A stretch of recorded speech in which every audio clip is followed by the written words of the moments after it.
찾으실 말씀은 고린도전서 8장 7절에서 13절 말씀입니다. 그러나 이 지식은 모든 사람에게 있는 것은 아니므로 어떤 이들은 지금까지 우상에 대한 습관이 있어 우상의 제물로 알고 먹는 고로 그들의 양심이 약하여지고 더러워지느니라. 음식은 우리를 하나님 앞에 내세우지 못하나니 우리가 먹지 않는다고 해서 더 못 사는 것도 아니고 먹는다고 해서 더 잘 사는 것도 아니니라. 그런즉 너희의 자유가 믿음이 약한 자들에게 걸려 넘어지게 하는 것이 되지 않도록 조심하라. 지식 있는 내가 우상의 집에 앉아 먹는 것을 누구든지 보면 그 믿음이 약한 자들의 양심이 담력을 얻어 우상의 재물을 먹게 되지 않겠느냐. 그러면 내 지식으로 그 믿음이 약한 자가 멸망하나니 그는 그리스도께서 위하여 죽으신 형제라. 이같이 너희가 형제에게 죄를 지어 그 약한 양심을 상하게 하는 것이 곧 그리스도에게 죄를 짓는 것이니라. 그러므로 만일 음식이 내 형제를 실족하게 한다면 나는 영원히 고기를 먹지 아니하여 내 형제를 실족하지 않게 하리라. 아멘. 네, 오늘은 지식은 교만하게 하며 이런 제목으로 하나님의 말씀 증거하겠습니다. 몇 개 그림을 가져와 봤거든요. 이게 예전 고린도 도시 그 예터예요. 그리스 혹시 여행 가시면 이건데 이제 그 예전 그리스 그 뭡니까 신전 우상 신전을 레고로 재현한 그런 그림이 있더라고요. 이쁘죠? 우상 신전 보고 이쁘다고 하는.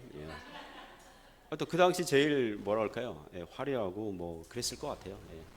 이거는 일본 신사예요. 그 일본 신사 이렇게 찾아보니까 그 일본의 그 어느 도시들마다 신사가 있는데 신사 참배할 때 신사 있죠. 여러 신들을 모시는 되게 이쁜 곳 많더라고요. 그렇더라고요. 그러니까 이 일본 여행 유튜브 방송 보니까 괜찮더라고요. 설교 중에 예화로 나오니까 한번 이렇게 그림 가져와 봤습니다. 오늘 주제죠. 성경 지식은 하나님 신뢰하지 않으면 교만만 드러낼 뿐이다. 또 오늘 설교 제목 7장 1절에서 가져왔거든요. 지식은 교만하게 한다. 그거 여기서 가져왔습니다. 오늘 본문도 이 주제 아래서 이제 지난주 본문에 이어서 동일한 그 논리 전개를 하고 있는 내용입니다. 오늘 성경 본문은 신자의 지식과 자유와 권리를 내세우고 주장하여 이웃을 넘어지게 하는 일이 없도록 조심하라고 권면하는 내용입니다. 몇 가지 교훈으로 은혜를 나누고자 합니다. 첫 번째 교훈은 오늘 본문이 우리에게 주는 첫 번째 교훈은 내 자유가 이웃의 양심을 더럽힐 수 있음을 주의하라는 것입니다. 7절 8절에서 교훈합니다. 7절 8절 같이 읽어볼까요? 시작. 그러나 이 지식은 모든 사람에게 있는 것은 아니므로 어떤 이들은 지금까지 우상에 대한 습관이 있어 우상의 제물로 알고 먹는 고로 그들의 양심이 약하여지고 더러워지느니라. 음식은 우리를 하나님 앞에 내세우지 못하나니 우리가 먹지 않는다고 해서 더 못 사는 것도 아니고 먹는다고 해서 더 잘 사는 것도 아니니라. 아멘. 자, 7절 보시면 그러나 이 지식은 모든 사람에게 있는 게 아니므로 이 7절에서 말하는 지식은 이미 4절부터 6절까지 말하고 있는 지식을 얘기합니다. 거기서 무엇이라고 말합니까? 우상은 원래 없어요. 원래 없고 오직 하나님만 존재하고 그러므로 원래 없는 우상에게 드려진 이 제물 고기는 이 가축은 하나님께서 만드신 것이니까 얼마든지 우상 제물이라도 하나님께서 만드신 그 고기잖아요. 가축이니까 먹을 수 있다라는 이런 지식, 이게 이 지식을 얘기합니다. 그런데 이런 지식이 모든 신자들에게 있는 것은 아니라는 거예요. 계속해서 보면 어떤 이들은 지금까지 우상에 대한 습관이 있어 우상의 제물을 알고 먹는 거로 그들의 양심이 어떻게 됐어요? 약하여지고 더러워지느니라. 여기서 어떤 이들은 이제 그 4절부터 6절의 지식이 부족한 신자들 얘기하는 거죠. 나중에 9절 10절 가면 이런 신자들을 두고 믿음이 약한 자들 이렇게 나와요. 아직 신앙 지식이 부족하고 믿음이 약한 신자들, 아마 당시 초신자들이었겠죠. 그들은 예수님을 믿기 전까지 우상 숭배자들이었습니다. 그 말은 예수님을 이제 믿게 되지만 예수님을 믿지만 우상 신들도 있다고 생각해요, 없다고 생각해요? 여전히 있다고 생각하는 거예요. 이게 우상에 대한 습관이에요. 만일 그런 사람들이 우상 제물 고기를 먹는다면 나는 다시 우상 숭배자가 되었어 라고 여기는 그런 신자들이었을 겁니다. 제가 전도사 시절에 약 25년 전에 제주도에서 새빵을 구한 적이 있었습니다. 제주도는요 월세 개념이 아니라 지금은 모르겠어요. 예전에는 연세 1년치를 한꺼번에 내는 그런 구조였습니다. 부동산 통해서 주인을 만나고 새빵 계약을 했습니다. 잔금은 이제 며칠 후에 치르기로 하고 이삿날 치르기로 하고 뭐 그렇게 했는데 그 계약한 날 저녁에 주인이 전화 왔습니다. 뭐라고 전화 왔냐면 아까 계약서 작성할 때 한 가지 물어보지 못한 게 있다는 거예요, 나한테. 그래서 이렇게 질문하더라고요. 혹시 교회를 다니십니까? 그런 질문하는 거예요. 그래서 네, 교회를 다닙니다. 전도사라는 말은 하지 않았어요. 그러니까 교회를 다닙니다. 그랬는데 그러자 주인이 그러면 계약을 취소하자는 것입니다. 왜 그러십니까? 그러니까 그분의 설명이 이겁니다. 기독교에 하나님이 가장 강한 신이고 자기들이 믿는 신은 약하니까 자기들이 해코지를 당할 수 있으니 계약을 취소하자는 것입니다. 그때 이렇게 얘기했어야 돼요. 이참에 신을 바꿔보시죠. 이랬어야 되는데 이 집주인이 매우 당황하고 다급하고 막무가내로 요구해서 취소한 적이 있었습니다. 만일 그런 사람이 예수님을 믿는다면 신앙생활 초반에 다음과 같은 생각을 할 수 있겠죠. 하나님이 가장 강한 신이고 그 밑으로 여러 다양한 신들이 있다라고 생각할 수 있겠죠. 그와 같이 생각하는 고린도 교회 교인이 선배 신자들 중에서 우상 제물 고기 먹는 걸 보고 따라서 먹는다면 자기는 다시 우상 숭배자가 되었으니 이 양심의 가책을 받고 양심이 약하여지고 더러워진다는 것입니다. 그러므로 사도 바울이 보기에 우상 제물이 고작 음식에 불과한데 이것으로 형제의 신앙을 이 양심을 더럽게 한다는 게 이게 말이 되지 않는다는 거예요. 그런 의도로 8절에서 이렇게 얘기합니다. 8절 같이 한번 읽어보죠. 음식은 우리를 하나님 앞에 내세우지 못하나니 우리가 먹지 않는다고 해서 더 못 사는 것도 아니고 먹는다고 해서 더 잘 사는 것도 아니니라. 이 8절 말씀은 다분히 그 당시 고린도 교회 교인들 중에 지식이 많고 믿음이 좋다고 스스로 여기는 그런 사람들을 염두에 두고 하는 말입니다. 고린도 교회 교인들 중에서 믿음이 강한 자들은 이렇게 생각한 거죠. 우상은 원래 없고 원래 없는 신에게 드린 고기 제물이 뭔 잘못이 있겠냐. 그거 먹어도 상관없다. 그래서 우리는 이렇게 믿음도 좋고 성경 지식도 강하고 또 하나님께서 받아주시는 인정하시는 그런 신자들이라고 자부심을 가지고 있었습니다. 이것을 전문 용어로 자뻑이라고 하죠. 이제 전문 용어 아주 자부심 갖고 있었어요. 사도 바울은 그들의 주장을 뒤엎는 것입니다. 음식은 우리를 사람으로 하여금 하나님 앞에 내세워요, 내세우지 못해요? 내세우지 못한다는 것입니다. 음식 잘 먹으면 믿음이 좋아지거나 특정 음식을 먹으면 믿음이 약해지고 이런 거 없다는 것입니다. 오늘날 건강 관리를 위해서 식단 조절할 수는 있지만 어떤 음식이 영적으로 도덕적으로 하나님에게 영향을 끼치고 그런 것은 없다는 것입니다. 다만 음식은 하나님께서 만드신 것이니까 우리가 감사함으로 받으면 될 일입니다. 여러분 채식주의자와 육식이라고 하지는 않죠. 잡식이라고 그러죠. 우리는 다 대부분 잡식인데 하나님께서 채식주의자를 사랑하실까요? 고기도 그냥 먹는 그런 사람을 사랑하실까요? 둘 다 상관없어요. 채식주의자는 하나님께서 사랑하시지만 육식주의자는 하나님께서 미워하시고 이런 거 없어요. 만일 보신탕 개고기를 먹는 사람은 하나님께서 야만인 취급하실까요? 어떤 분들은 그러더라고요. 보신탕 먹는 사람은 너 어떻게 가족을 먹냐, 사람을 그렇게 하고 소고기 먹으면 하나님께서 사랑하시고 그런 거 없습니다. 우리가 먹지 않는다 그래가지고 영적으로 도덕적으로 못 사는 것도 아니고 먹는다 그래가지고 영적으로 도덕적으로 잘 사는 거 아니에요. 왜 이런 말 합니까? 사도 바울의 의도는 음식과 이웃의 신앙과 비교할 때에 음식은 이웃의 신앙, 이웃의 양심과 비교해서 아주 하찮고 사소한 주제라는 것입니다. 예를 들면 주초 문제에 대해서 강경한 태도를 가진 형제가 있다고 합시다. 크리스찬은 술, 담배 안 된다 이렇게 생각하는 형제가 있다고 합시다. 어려서부터 보수주의 교단에서 자라서 그렇게 배우고 또 교회법이 그랬거든요. 지금 130년, 140년, 150년 막 지나고 있어요. 우리나라 선교 초기에 주초 안 된다, 술, 담배 금지 이런 걸 교회법으로 정했어요. 한국 교회가. 그러나 같은 교회 다니는 신앙의 선배 형제가 그 형제를 설득하면서 성경을 봐라. 예수님과 제자들도 포도주를 마셨고 술 취하지 말라는 구절은 있지만 술을 한 모금도 마시지 마라. 술은 입도 대지 마라. 이런 구절은 없지 않느냐. 그리고 구약 제사에서 제물을 태우기 전에 마지막 순서가 무엇입니까? 제물에 뭘 부어요? 포도주를 붓거든요. 이거 봐라. 구약 제사도 하나님께서 포도주를 허용하신 거 아니냐. 이렇게 하면서 독일 목사들은 맥주를 음료수처럼 마시더라 이러면서 술을 권한다면 어떻게 되겠습니까?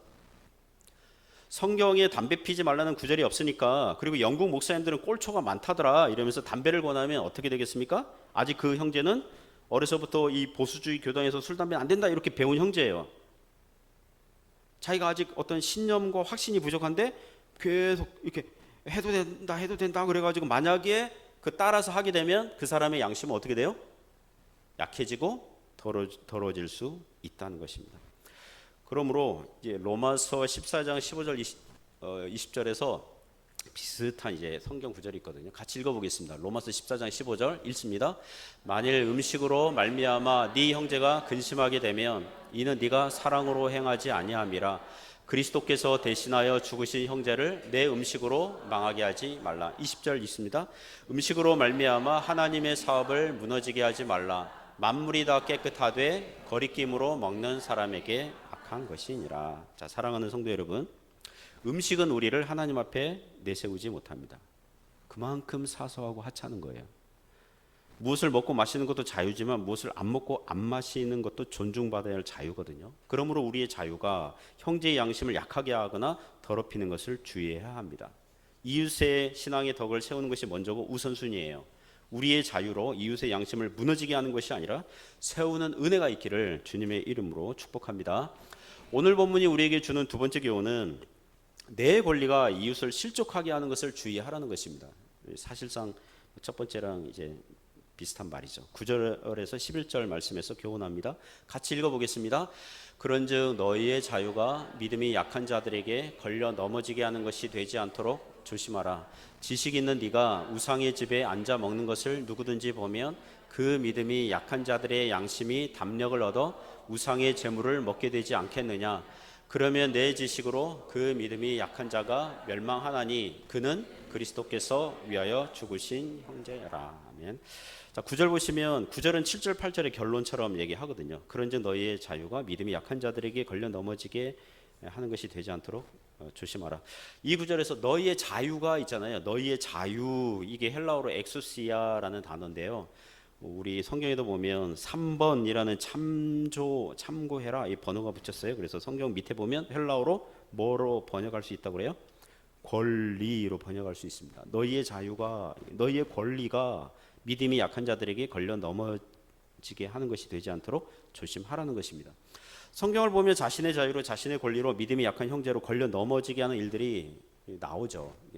그 중에 하나 말씀드리면 창세기에 보면 야곱과 에서가 나오지 않습니까? 성경을 보면 야곱이 태어나기도 전에 이삭 집안의 상속자는 야곱으로 하나님께서 정해 주셨어요. 그런데 아버지 이삭이 나이 들어서 그 사실을 잊어버리고 에서에게 상속자로 정하는 축복 기도를 하고자 해요. 이 사실을 이삭의 아내 리브가가 알고 야곱과 계략을 꾸며가지고 야곱으로 하여금 아주 야비하죠.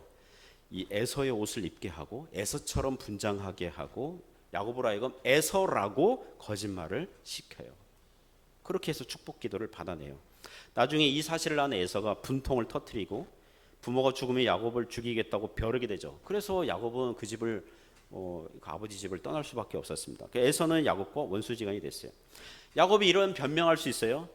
상속자 되는 권리는 원래 내 몫이고 형 에서는 예전에 팥죽 한 그릇으로 장자의 명분을 나에게 판 적이 있고 상속자는 내 거고 내 권리고 내 자유를 사용했을 뿐입니다 라고 변명할 수 있어요. 물론 성경은 에서의 불신앙을 책망해요. 그러나 야곱에 대해서 아쉬움이 무엇입니까? 야곱이 자신의 권리와 자유를 잠시 내려놓고 거짓말하지 않더라도 속이지 않더라도 하나님의 역사하심을 기다렸다면 더 좋았을 거예요. 그러면 에서와 원수지간 되지 않았을 거예요. 야곱은 아버지를 속이지 않아도 되었을 거예요. 그래서 그런지 하나님께서는 야곱으로 하여금 연단하게 하시죠. 외삼촌 집에 가서 20년간 있으면서 자기 와이프 될 사람 바꿔치기 당하고 외삼촌과 그 연봉 10번이나 계약했는데 그 외삼촌이 다 그 속여버리잖아요. 사기당하고 에서와 화해하기 위해서 천사와 씨름해가지고 한쪽 다리 평생 절개되는 그런 연단을 받게 되는 것입니다.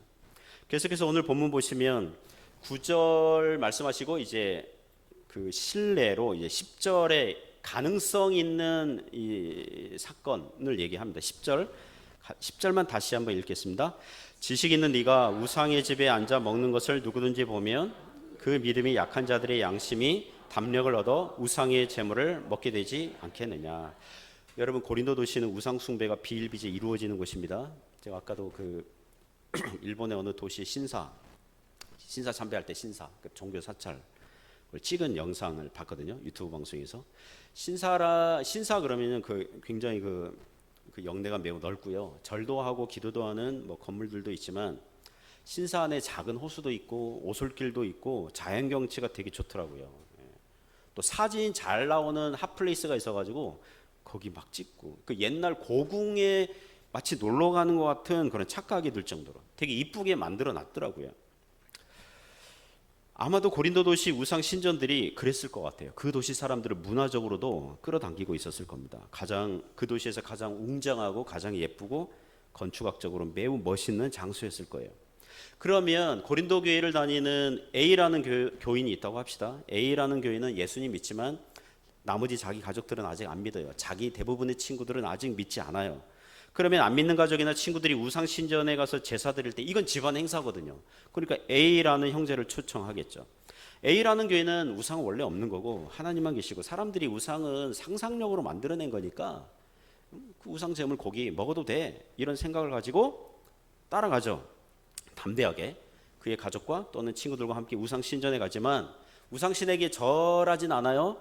또 제물 올리는 순서 뭐 참여하지 않아요. 하지만 보통 신전 예배실 옆에는 커다란 식당이 있어가지고 제사 순서 끝나면 드려진 고기를 요리해가지고 같이 식사하는 게 그런 제사 순서였다고 합니다. 그러면 다른 가족 따라서 거기에 와 있는 이 고린도 교회 초신자 B라는 교인이 있다고 합시다. 이 B라는 교회는 가족과 친구들이 회유, 협박, 설득 이게 못 이겨서 왔어요. 따라오긴 따라왔지만 우상 숭배하지 않으리라. 우상 제물 먹지 않으리라. 내가 우상 공간에 왔지만 신앙을 지켜보리라. 이렇게 결심하고 있는데 맞은편 테이블에서 신앙 선배 A 교인이 뭐 하고 있어요? 먹방 찍고 있거든요. 우상 제물을 막 개걸스럽게 먹고 있거든요. 즐겁게 먹고 있거든요. 막 건배 이러고 뭐 그렇게 분위기 업 시키면서 하고 있거든요. 그러자 B 교인도 양심의 담력을 얻어가지고 예수님 믿으면서도 동시에 우상 숭배할 수 있나 보다. 선배 신자가 저렇게 하니까 그래서 우상 제물을 먹는 일이 생길 수 있다는 것입니다. 충분히 그런 일이 일어날 수 있다는 거예요. 그러면 A 교인은 우상 제물을 먹었다고 그래가지고 자신의 신앙이 타락하거나 양심이 더러워지는 일은 없지만 B라는 교인은 어떤 일이 발생합니까? 11절 말씀 같이 읽어요. 그러면 내 지식으로 그 믿음이 약한 자가 멸망하나니 그는 그리스도께서 위하여 죽으신 형제라. 그 믿음이 약한 형제가 멸망한대요. 왜 그런 일이 생깁니까? 로마서 14장 23절로부터 도움을 받아보죠. 우리가 해석하는 데 도움이 됩니다. 로마서 14장 23절 같이 읽습니다. 의심하고 먹는 자는 정죄되었나니 이는 믿음을 따라 하지 아니하였기 때문이라. 믿음을 따라 하지 아니한 것은 다 죄니라. 신자들 중에 아직 어떤 문제에 대해서 이 신앙이 확고한 신념과 믿음의 지식이 없는 채 다른 사람의 행동을 따라서 모방한다면 반드시 양심의 가책이 따라오고 양심은 약해지고 더러워지고 무디어져 갑니다. 그러면 그게 믿음을 따라 하지 아니하였기 때문에 뭐가 돼요? 죄가 되는 것입니다. 오늘 본문 따르면 제가 예를 들은 믿음이 약하고 성경 지식이 약한 B 교인은 우상 제물을 양심의 가책을 느끼면서 먹는 거예요. A 교인이 막 먹고 있으니까 양심의 담력을 얻어서 먹긴 먹지만 양심의 가책을 받는 채로 먹게 되는 거거든요. 그러면 점점 어떻게 돼요? 나는 우상 숭배자가 되었어. 하나님께 정죄를 당하고 믿음은 점점 타락하게 되고 그렇게 되면 지식이 있다는 A 형제가 B 형제로 하여금 멸망하게 하였다는 것입니다. 그 윗구절에서 그 멸망하였다 있잖아요. 그 11절 보면 그 믿음이 내 지식으로 그 믿음이 약한 자가 멸망하나니, 여기서 멸망하였다, 이거 성경학자들 중에서 이 강경파 학자들은 그 형제로 하여금 구원에서 떨어지게 했다, 믿음에서 파산하게 했다, 기독교 신앙을 아주 잃어버리게 했다, 이렇게 해석합니다. 그만큼 멸망하다 이 단어가 굉장히 세요. 굉장히 강한 단어입니다. 그러나 11절 말미에 나오는 것처럼 만일 그리스도께서 위하여 죽으신 형제라면 구원의 신앙에서 아주 떨어지거나 잃어버리게 되는 일은 없습니다. 참된 신자는 반드시 회개하여 돌아오는 줄 믿습니다. 하지만 어떤 일이 일어납니까? 최소한 상당히 믿음을 타락하게 만들고 시험 들게 만들고 멀리 돌아서 오도록 만드는 일이 생기는 거예요. 그 형제의 양심을 약하게 만들고 더러워지게 만들고 시험 들게 하고 실족하게 만든다는 것입니다. 예전에 한국교회 어느 교회에서, 이건 되게 오래된 얘기인데요, 그 어느 교회 성가대원들 중에 한 분이 뭐라고 할까요? 점집에 갔대요. 네, 점집에 갔대요. 한번 신앙생활이 뭔가 좀 메마른 것 같아서 점집에 갔는데 그 점쟁이가 그렇더래요. 당신은 여기 올 사람이 아닌데 아주 커다란 신을 모시고 있는 분이 어떻게 여기 왔습니까? 여기 오실 필요가 없는 분입니다, 이랬대요. 그래가지고 그 점쟁이 말이 위로를 받고 돌아와서 이제 성가대원들에게 얘기한 거죠. 내가 점집에 갔더니 나를 알아봐, 내가 하나님 믿는 사람인 걸 알아보더라. 어떻게 했는데요? 커다란 신을 모시고 있는 분이 여기를 어떻게 여기 오실 분이 아닌데. 그러자 성가대원들도 그 말에 감동을 받고 다음 주에 다 한 명씩 이렇게 점집 가고. 제 시골 교회 다닐 때 그 선배, 청년부 선배는 그 시골에 구판이 종종 열렸거든요. 굳이 구판에 가서 구경하는 거예요. 자기를 알아볼까 해가지고. 그러면 이 굿하다가 잘 이렇게 신 내림이 잘 안 되나 봐요. 그래서 여기 혹시 교회 다니시는 분 계시면 좀 나가주실래요? 막 이래가지고 그제서야 자기가 이렇게 나를 알아보는구나 이래가지고. 근데 믿음이 약한 신자가 그런 걸 보면서 점쟁이 집 가도 되나 보다, 구판에 끼어도 되나 보다, 이러면 이거 뭔가 문제가 발생하는 거 아니겠어요? 여러분 반응이 왜 그렇습니까? 만일 약한 그 형제가 만일 정말 우상숭배에 다시 빠져서 기독교 신앙을 아주 버린다면 그 형제는 원래부터 참된 신자는 아니겠지만 최소한 그 형제의 실족과 믿음의 상실에 대한 상당한 책임은 지식이 많고 강하다는 그 형제에게 있다는 거죠. 예수님께서 그 형제 이웃을 실족하는 일에 대해서 과장법을 써가면서 경고하신 적이 있거든요. 마가복음 9장 42절 보면 이런 구절이 있어요. 같이 읽습니다. 또 누구든지 나를 믿는 이 작은 자, 차라리 연자 맷돌이 그 목에 매어 바다에 던져지는 것이 나으니라. 죄인이란 없어요. 잘못 적었어요. 나으니라로 끝나는 건데. 어떤 사람이 실족하게 된다 그러면 여러분 길 가다가 돌뿌리에 걸려 넘어질 때 그 돌뿌리는 커요, 작아요? 작아요. 작은 돌뿌리에 걸려 넘어지는 거예요. 그런데 그것을, 작은 돌뿌리를 그 형제 앞에 그 설치하는, 장애물로 놓는 사람은 뭐예요? 그 목에 뭘 매라고요? 연자맷돌을 메고 바다에 던져지는 게 낫다. 연자맷돌은 뭐냐면 그 사람이 손으로 움직이는 그 맷돌이 아니라 나귀나 소로 하는 이제 가로로 놓여진 커다란 연자맷돌이거든요. 과장법이죠. 주님께서 강조하시는 거죠.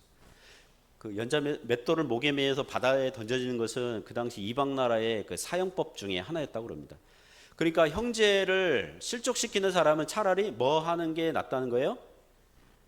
죽는 게 낫다, 사형당하는 게 낫다는 심정으로, 그런 태도로 이웃을 대하라는 것입니다. 그러니까 주님의 의도는 믿음이 약한 초신자를, 성경 지식이 약한 그 경고하지 않는 형제를 실족하게 하면 차라리 죽는 게 낫다, 이런 심정과 태도로 대하라는 거죠. 참고로 저는 개그 방송을 좋아합니다. 개그 콘서트 뭐 이런 거 좋아해요. 코미디 좋아합니다. 농담, 유머, 우스갯소리 좋아합니다. 목사 선교사들 모인 자리에서 가면요, 제가 그 좌중을 굉장히 폭소를 터뜨리게 하는, 아주 그 웃게 만드는 그런 걸 되게 해요. 그런데 제 아내는 제 유머를 싫어해요. 제가 보는 개그 방송 보면서 왜 재미는 이해를 못해? 하나도 재미없다는 거예요. 남 놀리는 게 뭐가 재미있느냐는 거예요. 저는 아내에게 유머를 사용할 수 없어요. 왜냐하면 유머를 사용하면 다큐로 받아들여 가지고 막 싸움으로 막 가니까. 그리고 저는 교인들에게도 농담, 유머, 우스갯소리를 거의 하지 않아요. 거의 하지 않는 게 이 정도예요. 제가 사석에서 무게 잡는 이유가 무엇입니까? 목사라면서 무게 잡는 이유가 뭐예요? 실없는 농담하지 않는 이유가 무엇입니까? 이전에 교인들에게 농담하고 유머를 하고 우스갯소리 한 적이 있었는데 어떤 교인이 수년 전이죠. 정색하면서 저한테 이렇게 얘기하더라고요. 목사님은 농담을 하면 안 되는 거 아니에요? 목사는 설교하는 사람인데 사석에서 농담을 자주 하면 설교할 때 목사님 그 말씀이 농담인지 진실인지 헷갈릴 수 있잖아요. 이렇게 얘기하더라고요. 그 말은 저의 입을 닫으려는 과도한 이 속박과 이 과도한 걱정으로 생각됐지만 한편에 일리가 있잖아요. 저의 사소한 농담 하나로 마음이 상한 교인이 설교를 진지하게 받아들이지 않을 수 있잖아요. 그런 가능성이 있기 때문에 그래서 가급적 농담하지 않기로 했어요. 농담하지 않는 게 이 정도지만 그러자 저는 저의 어떤 유머 퀄리티가 점점 떨어지고 있는 걸 느끼고 있습니다.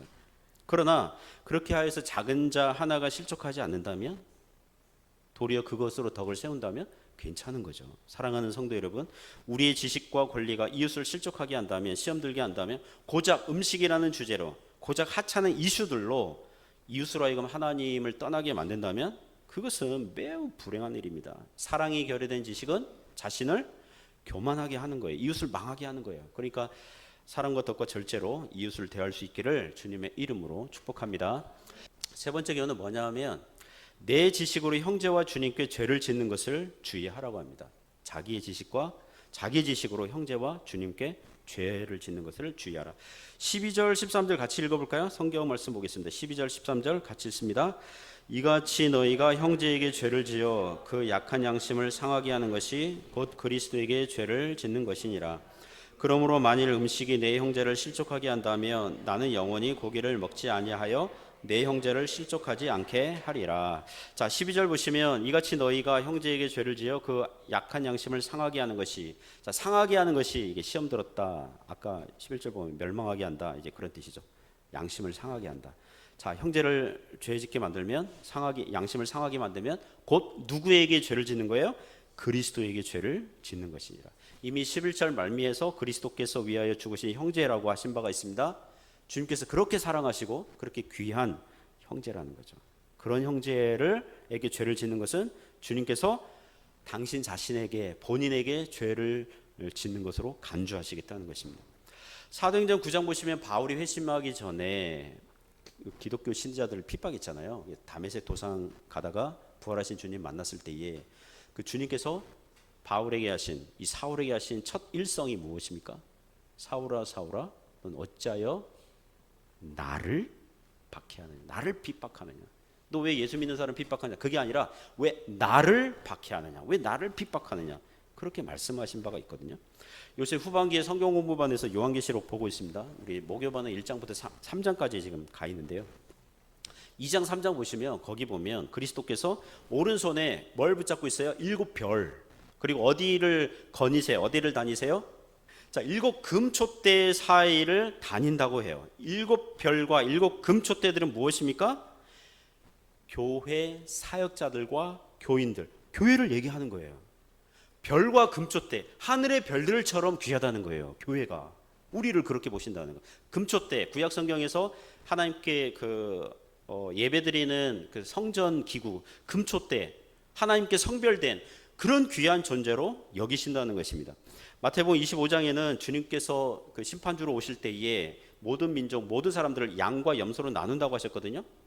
양들과 염소로 이렇게 나누시는데 양들을 칭찬하시는 근거, 염소들을 책망하시는 근거가 무엇입니까? 25장 40절과 45절 보면 이런 말씀이 있어요. 내 형제 중에 지극히 작은 자 하나에게 한 것이 곧 내게 한 것이니라. 내 형제 중에서 지극히 작은 자 하나에게 하지 아니한 것이 곧 누구에게 하지 않은 거예요? 예수님께, 내게 하지 아니한 것이니라. 이렇게 말씀하고 있는 거예요. 그리고 바울은 13절에서 자신의 결심과 각오를 또 이제 과장법으로 강조해서 이렇게 얘기합니다. 13절 같이 읽어요. 그러므로 만일 음식이 내 형제를 실족하게 한다면 나는 영원히 고기를 먹지 아니하여 내 형제를 실족하지 않게 하리라. 여러분, 설마 바울이 나머지 인생에서 고기 한 점 먹지 않았겠습니까? 그럴 수 없거든요. 이방인 어떤 가정에 전도신방 갔는데 거기서 만약에 고기 삼겹살 나왔는데 저는 고기를 먹지 않기로 했습니다. 이래서 안 먹으면 전도를 어떻게 합니까? 뭐 그거 막 이렇게 맛있게 먹고 이렇게 전도를 해야 하거든요. 그러므로 여기서 그 과장법은 강조하는 거예요. 성경에서 과장법 나왔다 그러면 강조하기 위한 것입니다. 바울이 고기 먹는 것을 믿음이 약한 어느 형제가 보면 혹시 저거 우상제물 고기 아닌가라고 오해할 수 있으니 형제를 실족하게 될 가능성이 있다면 아예 고기를 먹지 않겠다.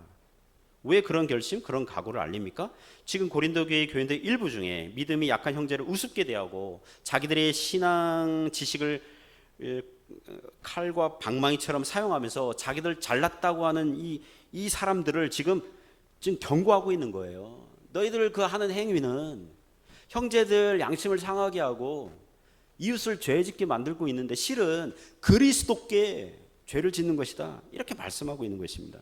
사랑하는 성도 여러분, 이웃 사랑은 하나님을 사랑하고 하나님 말씀을 지키는 믿음의 열매에서 나오는 줄 믿습니다. 우리가 나중에 천국 가는데요, A라는 사람과 B라는 사람을 만났다고 합시다. 두 종류의 사람을 만났다고 합시다. A라는 사람은 우리에게 인사하면서 당신 덕분에 주님을 알고 믿고 구원받고 행복했었습니다. 감사했어요. 감사해요. 이렇게 인사하는데 B라는 사람은 우리에게 와가지고 당신 때문에 한참을 헤매다가 결국 왔습니다. 당신이 안 좋은 잘못 모범을 보이는 바람에 당신 따라 했다가 당신이 그랬잖아요. 나한테 막 난 아직 신념과 확신이 부족한데 이거 해도 돼, 괜찮아, 이거 해도 돼, 막 이래가지고 따라했다가 양심이 막 상하게 되고 다시 신앙을 회복하는데 평생을 걸렸습니다. 원수를 천국에서도 만나는군요. 막 이렇게 인사를 하면 여러분 옆에 계신 주님 얼굴을 배울 때 얼마나 부끄럽겠습니까? 그죠? 반응이 그러려니 할까요? 사랑하는 성도 여러분, 여러분의 지식과 자유와 권리들을 주님과 이웃을 섬기는 겸손한 도구로 사용하시기 바랍니다. 여러분이 기독교 진리에서 무엇을 알았습니까? 그렇다면 하나님을 사랑하면서 나오는 믿음의 열매로서 이웃 사랑으로서 나타날 수 있기를 바랍니다. 왜냐하면 지식은, 사랑이 결여된 지식은 교만하게 하지만 사랑은 덕을 세우기 때문입니다. 그런 은혜가 있기를 주님의 이름으로 축복합니다. 기도하겠습니다. 하나님 아버지 감사합니다. 주님, 저희들 잘난 척하지 않게 하시고 무엇을 기독교 진리를 알았다면 이웃을 세우고 섬기는 데 사용하도록 저희를 불쌍히 여겨 주시옵소서. 주님을 그렇게 바라보며 믿음으로 살아가게 하여 주옵소서. 예수님 이름으로 기도드립니다. 아멘.